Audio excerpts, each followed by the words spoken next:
मनीषा किचनमध्ये तुमचं खूप खूप स्वागत आहे। चला आज एक मस्त अशी रेसिपी शेअर करणार आहे मिरची लसूण।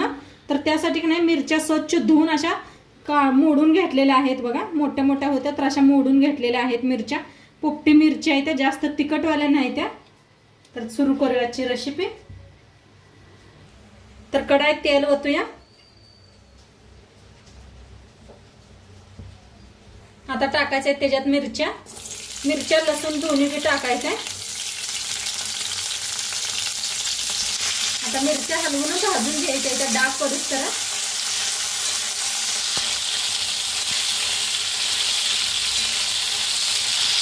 तर मिरच्या अशा छान डाग पडूस तर भाजून घ्यायच्या।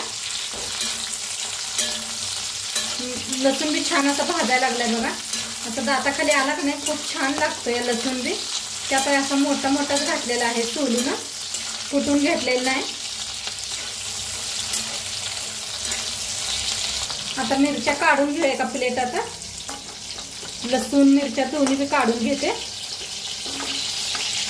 आता आम्ही थोडंसं तेल ओतूया। आता तेल चांगलं गरम झालंय, त्याच्यात टाकायचं आहे अर्धा चमचा जिरं, हिंग,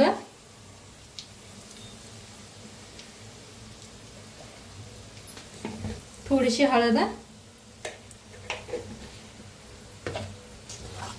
चांगलं मिक्स करून ह्या मिरच्या मिक्स करायच्या त्याच्यात। मिरच्या लसूण दोन्ही बी आणि छान असं भाजायचं। खायला एकदमच भारी लागते ही मिरची। त्याच्यात टाकूया तीळ,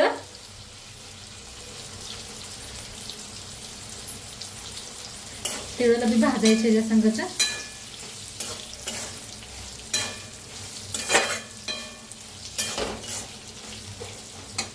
असं भाजून घ्यायला लागलेलं आहे, त्याच्यावरच टाकूया मीठ। चवीप्रमाणे किती मिरच्या घेतलाय त्याच्या अंदाजाने मीठ टाका।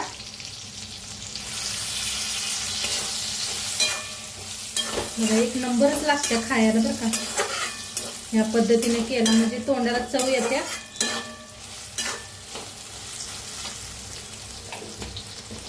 टाकायचे आता ह्याच्यात टाकूया शेंगदाण्याचा कूट। भाजून शेंगदाण्याचा कूट करून घेतला होता, तर 2 चमचे टाकलेला आहे। त्याला बी मिक्स करून घेऊया।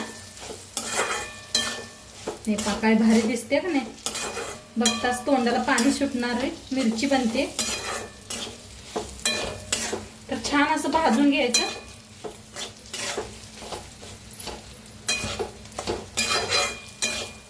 पिळायचा आहे अर्धा लिंबू,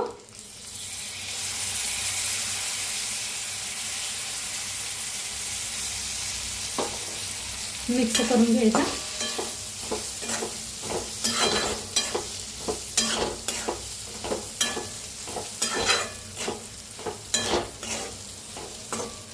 आता थोडा वेळ झाकूया। तर आता उघडून घेऊया। हा हा हा, काय मस्तच बघा कसं तेल सुटले, किती छान मिरच्या भाजलेल्या। एकदा मिक्स करूया। हे पहा काय भारी दिसायला येते नाही लसूण मिरची मस्त असं। आता वरनं टाकूया कोथिंबीर।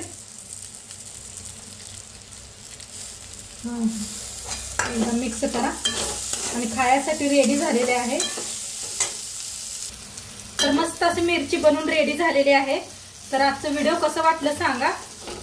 बाजरीच्या भाकरी बरोबर, शाळवाच्या भाकरी बरोबर खावा, मस्तच लागतंय। तर आजचं व्हिडिओ कसं वाटलं ते बी सांगा। चॅनलवर नवीन असाल तर चॅनलला सबस्क्राईब करा। उद्या भेटूया अशाच नवीन नवीन रेसिपी सोबत। तोंडपत्र खात राहा आणि शेवटपत्र व्हिडिओ बघितला पाहिजे। तुमचं सर्वांचं मनापासून धन्यवाद। बाय।